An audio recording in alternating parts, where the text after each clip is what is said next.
So hello' viewers নমস্কাৰ সকলোকে welcome to day 5 as a Zomato' rider earning.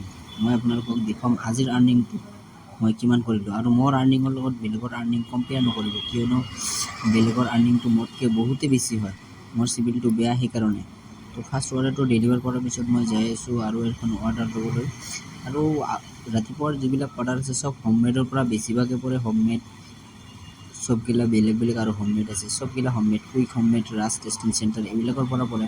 So' homemade এটা যিটো বেছি পৰে অৰ্ডাৰটো, সেইটো অৰ্ডাৰ মানে ৰেলৰ গেটৰ সেইফালে হয়, অপজিট ছাইডত হয়। চ' এইটো অৰ্ডাৰ লোৱাত আমাৰ অলপ প্ৰব্লেম হয় বঙাইগাঁৱত, কিয়নো বঙাইগাঁৱৰ যিবিলাক অৰ্ডাৰ আছে সেইবিলাক দিয়াতে আমাৰ ৰেলৰ গেটখন পাৰ হ'ব লাগে, আৰু কেতিয়াবা ট্ৰেইন আহি যায়, তেতিয়া জমেট' হাবৰ পৰা কল কৰি আমাক জল্দিকৈ আহিব দিয়ে, নহ'লে ট্ৰেইনটো গুচি যাব, অৰ্ডাৰটো কেঞ্চেল হৈ যাব।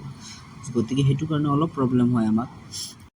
চ' যিয়ে নহওক অৰ্ডাৰ মাৰোঁতে চাহ একাপ খাই ল'লোঁ, কিয়নো এনাৰ্জিটো কম হৈ গৈছে। আজিৰ অৰ্ডাৰটো বহুতে কম, বঙাইগাঁৱৰ বহুতে ৰাইডাৰ বেছি হৈ গৈছে।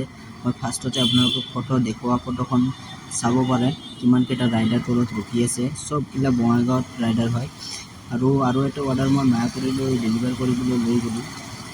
এইটো অৰ্ডাৰ মই লিফ্টেদি যাই আছোঁ ডেলিভাৰ কৰিবলৈ, আৰু এইটো অৰ্ডাৰ ডেলিভাৰ কৰাৰ পিছত মোৰ বহুতে টাইম পিছত অৰ্ডাৰটো লাগিছে।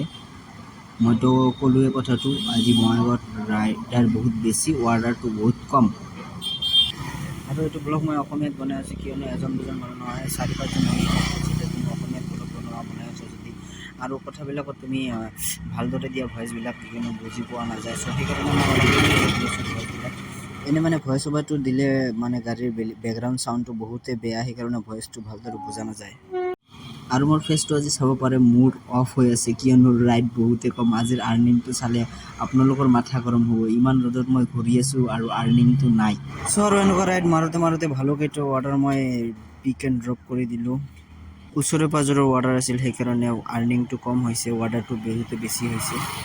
চ' এয়া মই যাই আছোঁ হাই অৰ্ডাৰ এৰিয়া। আৰু এটা আপোনালোকক বস্তু দেখি আছোঁ, এইটো চাওক 74.16 ৰুপিজ, 7 কিলোমিটাৰ ড্ৰপ, আৰু পিকটো হ'ল 3 কিলোমিটাৰ।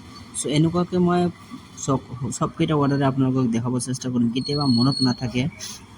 চ' এনেকুৱা অৰ্ডাৰ মাৰোঁতে ৰাতি হৈ গ'ল, আৰু এইটো মই ৰখি আছোঁ। আৰু এটা অৰ্ডাৰ মই এইটো ড্ৰপ কৰাৰ পিছত 52 ৰুপিজ পাই গ'লোঁ। চ' লাষ্ট অৰ্ডাৰ এইটো পিক কৰি ল'লোঁ লাপিনজৰ পৰা। এইটো অৰ্ডাৰ মোক 10 কিলোমিটাৰ দূৰত হয়, এইটো অৰ্ডাৰ কাজলগাঁৱত দিব লাগে। মই 100 টকা দেখাইছে মোক, আৰু এইটো অৰ্ডাৰ দিয়াৰ পিছত মই ঘৰত গুচি যাম। এইটো আহি পালে লোকেশ্যনত, আৰু অৰ্ডাৰ ডেলিভাৰী কৰাৰ পিছত চাব পাৰে মোক কিমান পইচা দিছে। চ' এতিয়া যাই আছোঁ ঘৰত। আৰু এটা ফাৰ্ষ্টত ফটো দেখুওৱা অৰ্ডাৰটো, এইটো অৰ্ডাৰ মানে কাষ্টমাৰে কেঞ্চেল কৰিছিল, মানে পইচা পেইড আছিল, ফোন ৰিচিভ কৰা নাই, আৰু আৰ্নিংটো চাব পাৰে। আজি টোটেল ডে 6ত দেখা হ'ব। Bye bye.